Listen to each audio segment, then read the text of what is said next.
The Canadian Taxpayers Federation is sounding the alarm over big bonuses being handed out to executives within the federal government. So here to dive into the details about that and so much more is the Alberta Director for the Canadian Taxpayers Federation, Kris Sims, who joins me right here in studio. Thanks for coming down, Kris. Love having you here. It's so nice to be in studio. Thanks for having us. Isn't it? Okay, so Kris, how much money are we talking here and who's getting it? Oh my goodness, it's a crazy amount of money. It's $200 million just for the bonuses. We're not even touching the salaries or the benefits or anything. So if you just go through the bureaucratic mucky mucks of the federal government, taxpayers are on the hook for $200 million just in the bonuses. And to answer who's getting it, it's all these execs, right? Managers of assistant managers of assistant managers, right? And I will point out, these folks are already really highly paid.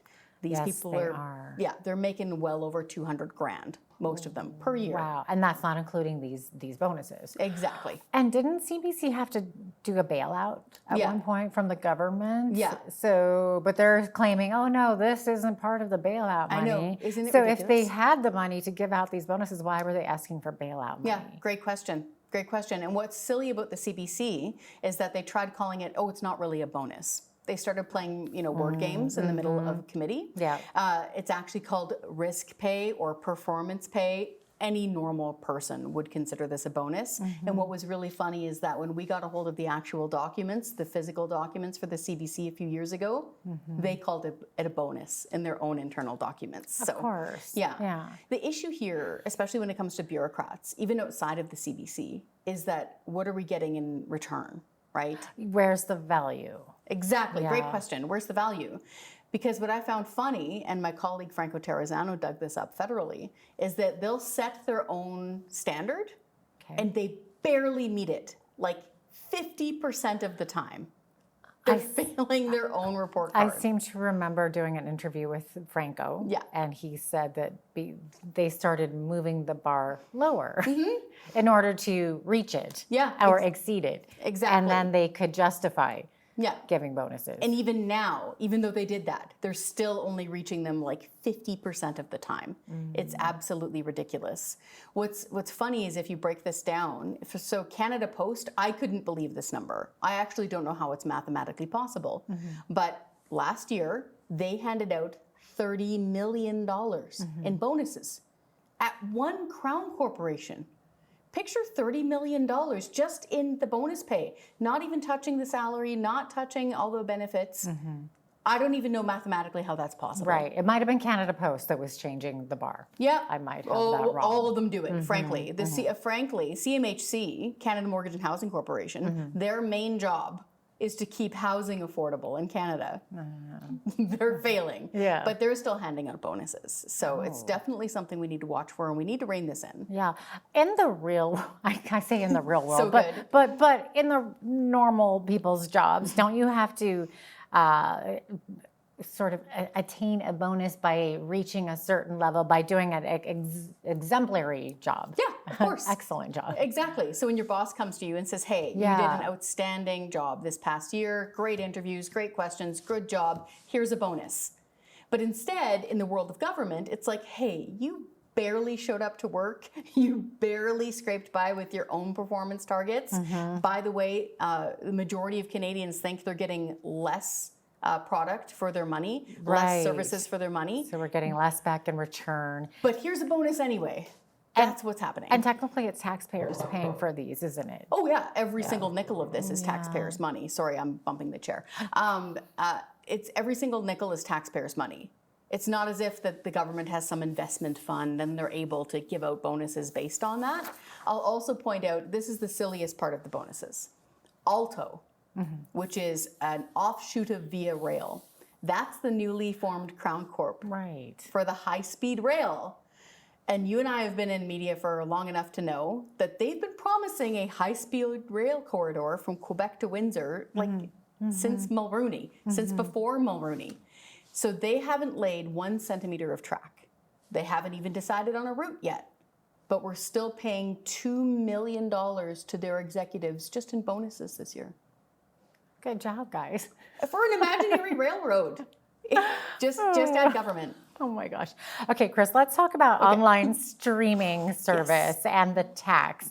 So we all have our favorite streaming service, right? Netflix, Disney Plus, whatever. So I understand that we have recently seen some movement out of Ottawa this week. So what happened there?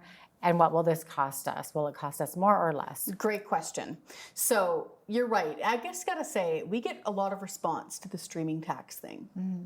And I think it's because it's so personal, right? You've worked really hard all day, you're paying close to 50% of your wages in taxes, things are expensive. Sometimes you just want to relax. Yeah, without paying a tax to relax. That's nice. I might use A that next relaxed time. tax. It's a relaxed tax, A right? relaxation taxation. Very well put. And you just want to escape, right? You want to check out for a little while. Mine is ER. I can go back and watch old episodes from the 90s. Lovely. The internet was barely a thing. Yes. It's Michael Crichton. It's good, right? And so you just want to, check out for a bit. And I think that's why people reacted so viscerally to the government saying, hey, we're going to take more from you just for doing this. So what they did is they initially put in a 5%, what we would call a streaming tax. The federal government nailed international streaming services. So you're right, things like Amazon, Disney Plus, Netflix. And I would say that Spotify would probably be caught up in that because most of the time there's a video element if you actually click on it in Spotify. Anything that was foreign-based, that was streaming into Canada, that had audio and visual, was getting caught up in this 5%. We're going to charge you more so that we can then give it to Canadian content creators for more maple syrup recipes or something. What they were gonna do is jack it all the way up to 15%. And so, we went on the warpath, Taxpayers Federation, and people wrote letters. They said, are you kidding? We're already taxed and taxed and taxed. I just want to relax. Why are you doing this? And then along came the United States, where a lot of this comes out of, and they said, Right. So this is a victory because it was, I believe it was called The Wire. There was an independent journalism organization that found this, and good on them. They found a letter. And it turns out the federal government is going to completely repeal it. So it's not going to be 15%, not going to be 5%. They're getting rid of it. So I just wanted to encourage people. We do get wins sometimes. Take a moment, put your feet up, do a victory lap. This means it should be costing us less for streaming. But unfortunately, there's rumblings that they're just going to take it out of taxpayers, the federal government, and hand it to content creators. But for now, I think we should take the win, because it's going to cost us less for streaming. Yeah. Other than the cost and the tax, what other concerns do you have when governments do moves like this and they impose fees? So this is for streaming. So some people could be saying, oh, well, it's entertainment, et cetera. Okay, number one, entertainment's important. To be able to just check out. Like you said at the beginning there. And, not to get too deep into Jordan Peterson or anything, but we all need story. Right? We all need to be able to believe in things, right? And to be able to have our own narratives. It helps all of us to be able to do this sometimes. So it is personal. And the government shouldn't be getting involved. But the other element is that you give government permission when they just wade in and do this. Right. And then they take the money either from the streaming services themselves or from us taxpayers. Sorry about my mic. Or from us taxpayers. And now they're going to do distribution of money to what? Content creators that they approve of. Yeah, so this isn't over then. No, unfortunately, it's not over. We'll take the victory lap for now, but it's not over. Content providers that they approve of. So just we know what that means. Of course, just think of that. It's so yucky to think about. Government approved art, government approved content creators. So yeah, unfortunately it's not over, and this is the danger of letting government do this. Right. Speaking of art and content creation, let's move on to Saskatoon Public Art, because one of your colleagues in Saskatchewan uncovered a crazy story about Saskatoon City Hall. Spending $300,000 on some public art. So what kind of public art was this? What are we talking about? 3 big plastic rocks. Oh. I'm sorry. It's so funny. If people go to the website, taxpayer.com, it's right there on the newsroom. Okay. So my colleague, credit to him, Gage Haubrick, great young prairie director. I found this funny news release put on Saskatoon City Hall of like, oh, everybody celebrate these new boulders we have. So Gage is like, that's kind of weird. So he digs into the cost, I kid you not, $300,000 for 3 big plastic boulders. One of them is out by the side of the highway.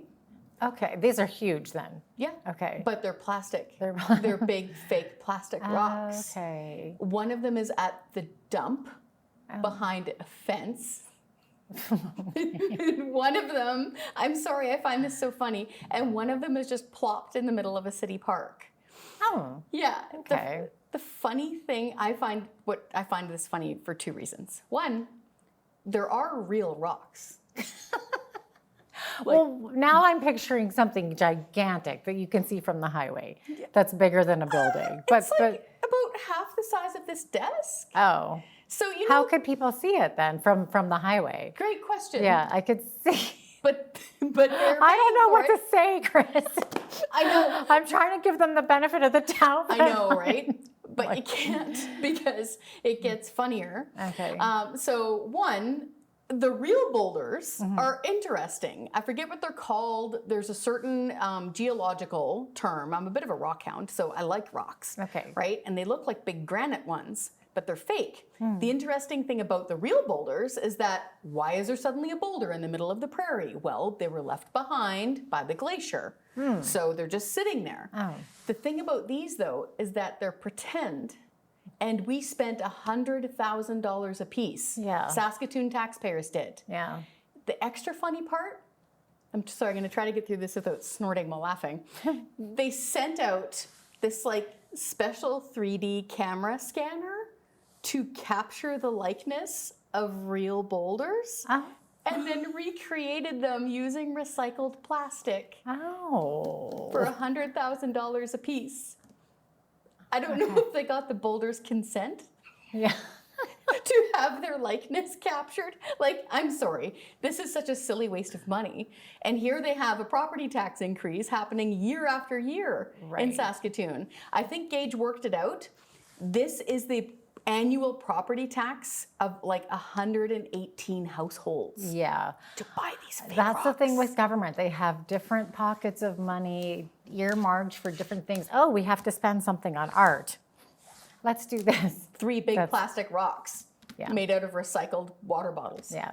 Maybe they should have had an artist design a house for somebody to move To into. live in, Yeah. right? Or reduce people's taxes or clean up garbage or something that City Hall could do instead of $300,000 for 3 big plastic rocks. There you go. Now we got to take a trip out to Saskatoon and check it out.